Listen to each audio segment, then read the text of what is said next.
An eminent modern scientist answered the question whether mankind has yet succeeded in exploring 1% of reality.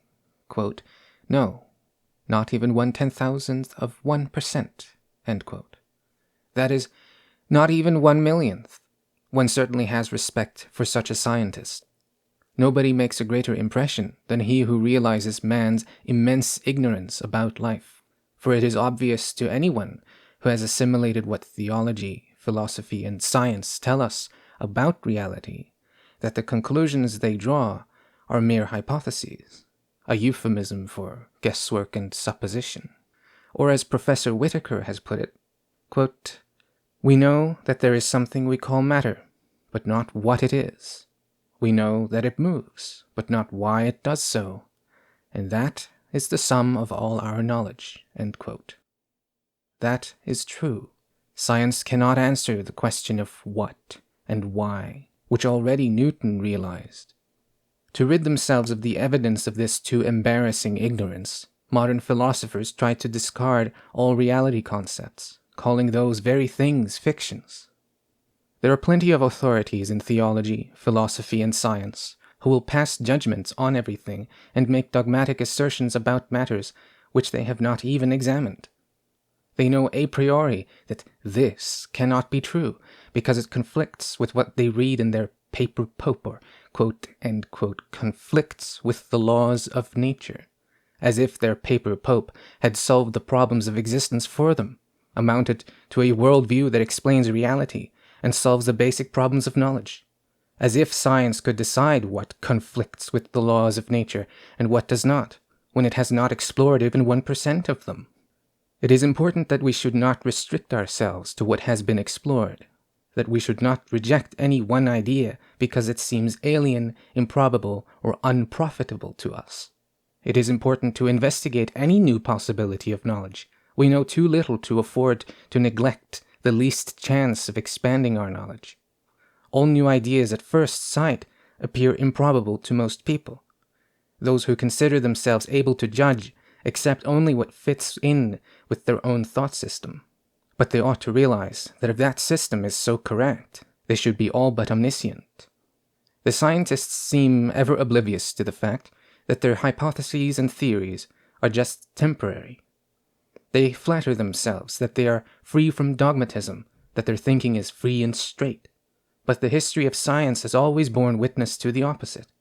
It still is all too frequently seen that scientific authorities reject what is seemingly improbable, strange, and unknown, as every revolutionary idea has been, without examining it. The scientists call what they cannot explain delusion. The religious call it God. There is something seemingly incorrigibly, ineradicably idiotic in this, in refusing to examine. The true seeker, who has recognized man's total disorientation and intellectual helplessness as to the problems of existence, examines everything, not caring that the ruling authorities have dismissed it categorically, and that parroting public opinion ridicules and disdains everything it does not know or cannot comprehend. To explain to the uninitiated something of which they are totally unaware would seem a hopeless task, especially when it is something that appears strange, improbable, and unreal to them.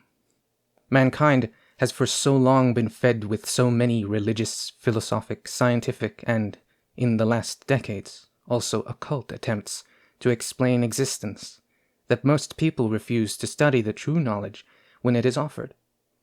They are content to explore only the world that is visible to them. General doubt whether there is any other reality is gaining ground more and more. But suppose there is a knowledge of existence that to the learned will seem the height of madness.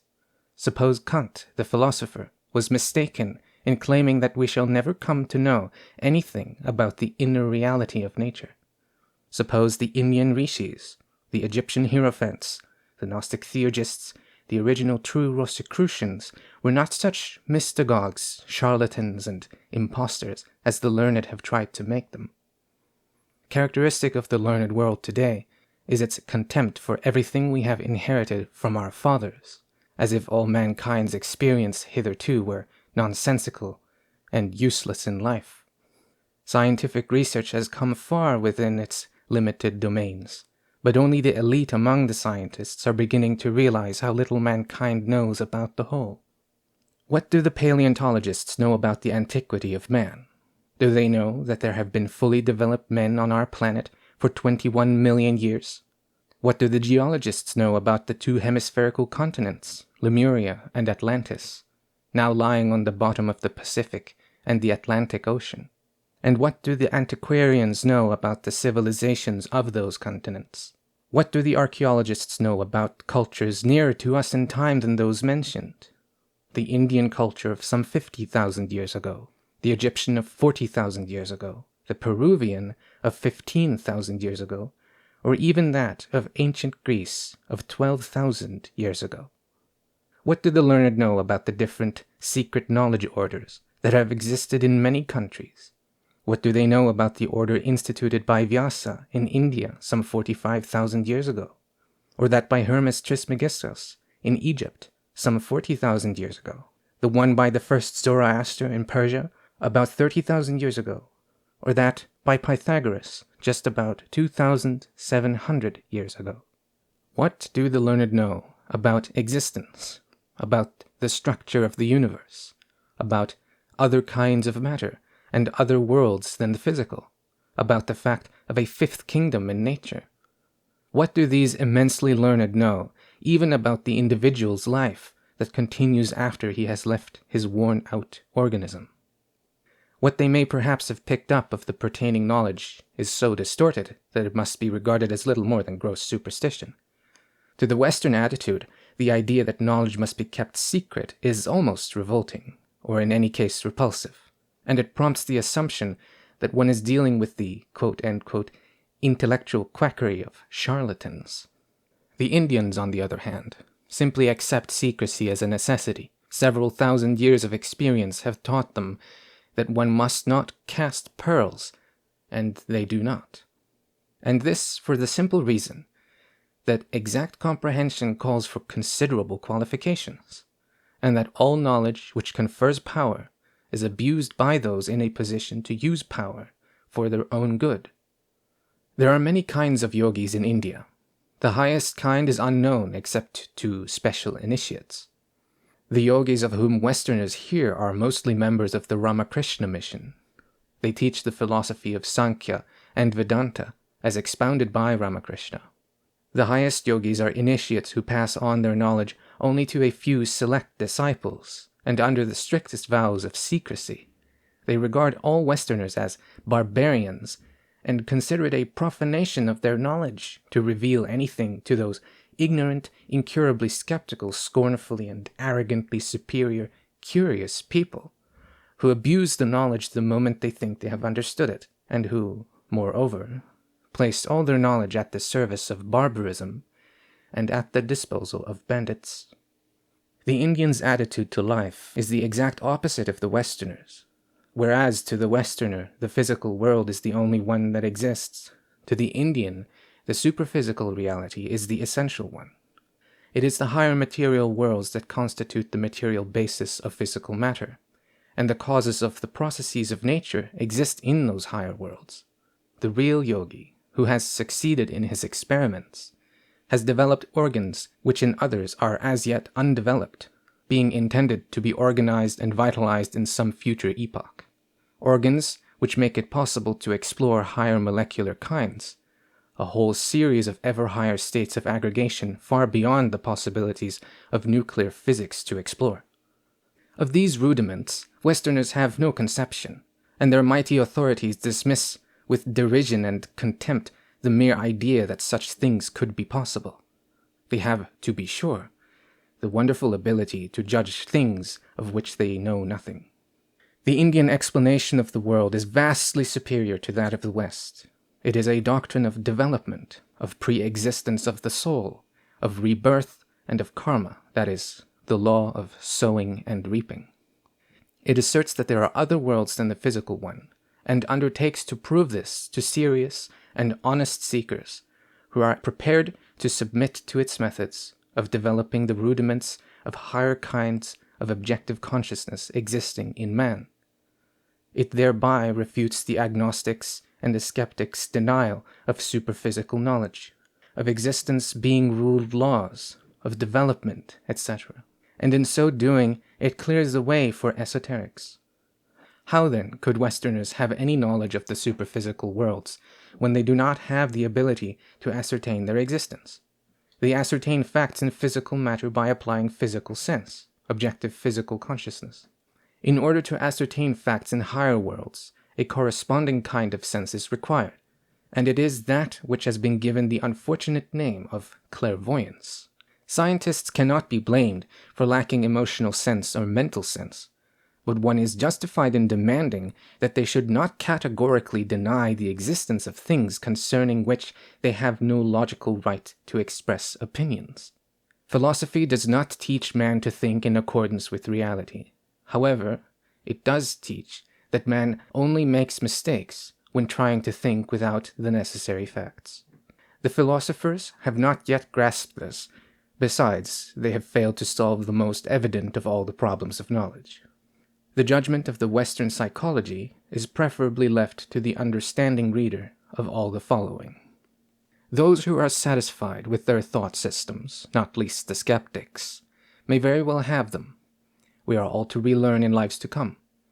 But there is a category of seekers who instinctively realize that there must be something different, something more, that things cannot be just as the learned say they are. It is these seekers that the esoterician wishes to reach, not in order to persuade them, but to ask them to examine the matter logically.